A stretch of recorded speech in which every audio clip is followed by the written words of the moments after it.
you ask your accountant or your advisor how to forecast your revenue model, do they sort of stare at you blankly, lick the finger, stick it in the air and go, well, it's just a bit of that, isn't it? Well, I think we can do better. I'm Dan Thomas, I'm a Senior Business Advisor for UHY Hacker Young in Manchester, and whilst revenue models are full of assumptions and are full of estimations, and they are one of the biggest challenges for most SMEs when they're preparing their forecasts, there is absolutely a number of ways that we can use to help you forecast your revenue more effectively and more reliably. I'm going to go over 5 key points. Whilst there isn't a one-size-fits-all revenue model for all businesses, hopefully all of you will take at least one thing away from the 5 points I've got to cover. Before diving into the detail, I think it'll be good to just make sure we're all on the same page with what we mean between a forecast and a budget. Because sometimes it can cause a little bit of confusion, primarily because they stem from the same document most of the time. So a budget is something that we'd set at the very start of the year and we wouldn't change it. And the purpose of having a budget like that, as you will know, is so that as we progress through the year, we can prepare some variance analysis on how we are doing versus how we thought we'd do at the start of the year. The forecast, which again will probably stem from the same document, is constantly updated. It's a constantly evolving document to reflect current market conditions, current trends, your existing business. It's supposed to be the most accurate outlook of the future. So whilst your budget and your forecast may start the same, by the end of the year they might look very different. When we look at the basic principles of revenue forecasting, there are 2 main methods that businesses use.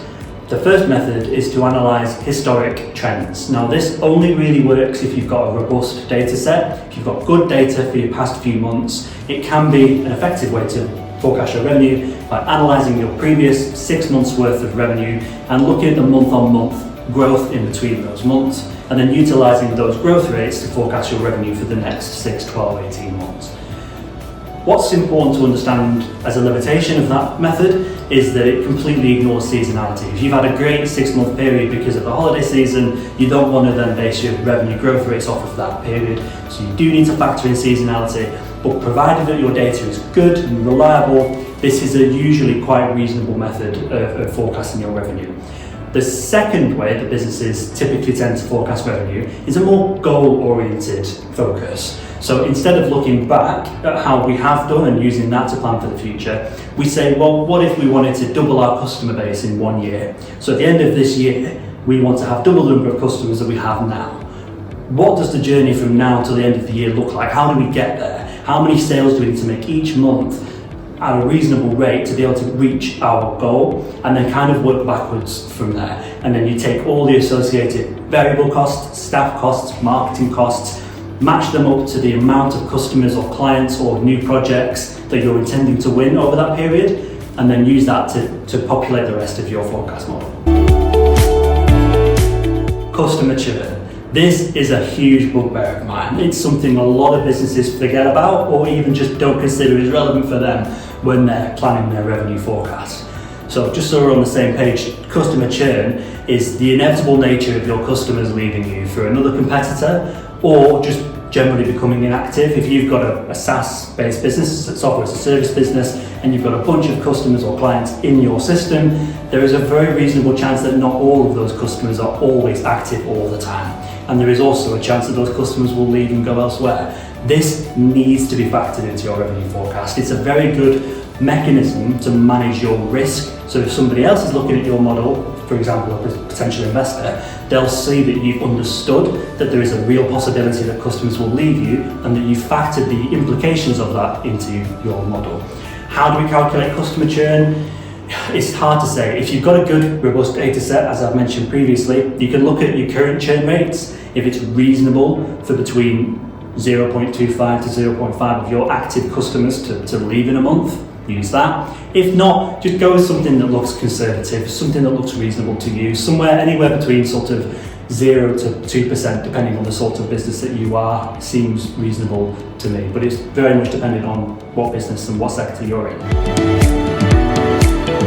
If you're operating a business that has a project-based revenue model, then this might be a point that you want to take on board.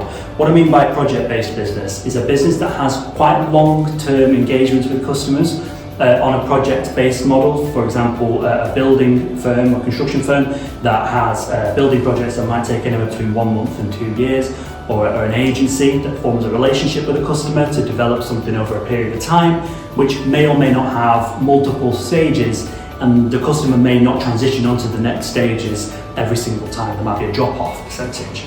So if that's the sort of business that you are, it might be worth adopting a probabilistic model to your revenue forecast.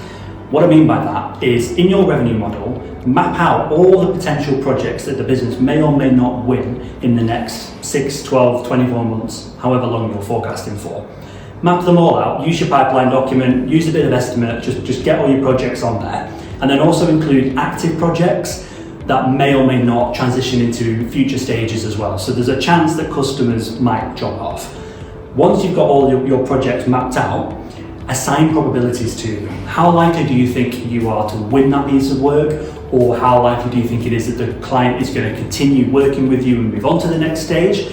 Once you've sussed that out, again, it's just assumptions at this stage. Assign revenue and all costs associated with those projects and apportion them based on the probabilities that you've given them. So for example, in your model, you might have a contract that's worth 30 grand in revenue to you, and all the costs associated with it add up to about 15 grand. If you think there's a 70% chance that you're going to win that project, you then apportion all of that by 70%. So the 30 grand revenue becomes 21 grand, and the 15 grand costs becomes 30.5 grand. If I did the maths wrong, don't call me out on it. But what that means is that you're approaching the model in a very risk-focused way, where you're not assuming that all of the pipeline is definitely going to come in, and you're not assuming all your existing customers are going to go all the way to the end. You're taking a very conservative approach, assigning probabilities to projects, making sure that only the most likely projects are having the big impact on the forecast model, and those that aren't particularly likely aren't having too much of an impact themselves.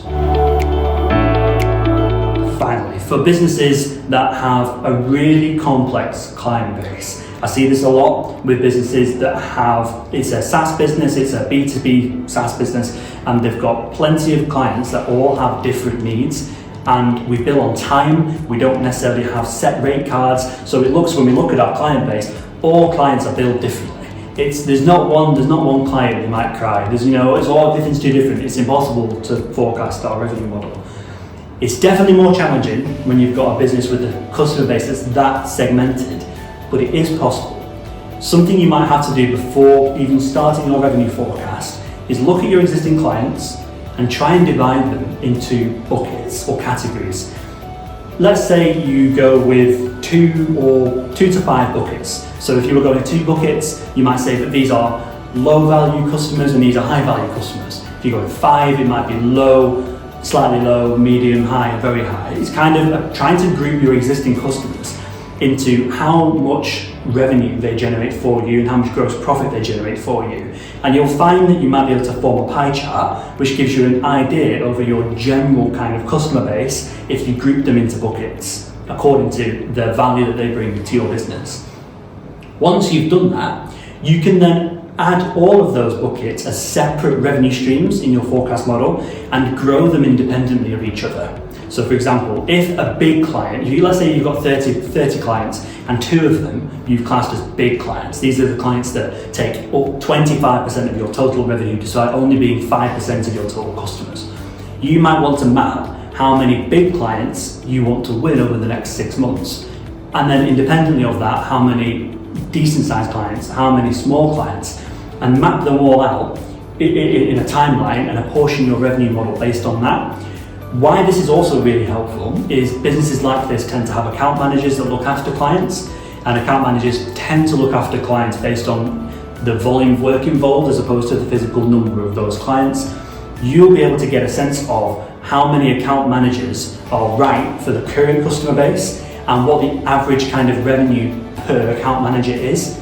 And when you're forecasting, you can then use that knowledge to predict when you might have to hire new account managers.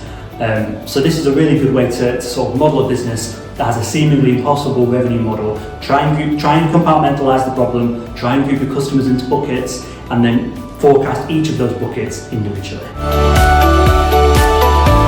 And that's that's all for now. Hopefully that was useful. I appreciate that revenue forecasting is a much bigger beast than just the 5 points I've covered today, but hopefully there was enough in there for you to have at least gotten some value. And whilst revenue forecasting is a big challenge and it is one of the biggest stumbling blocks for new businesses, we're here to help. If you do need help with your revenue forecast, please get in touch. The team at UHY Hackey in Manchester will be more than happy to give you a hand. Cheers.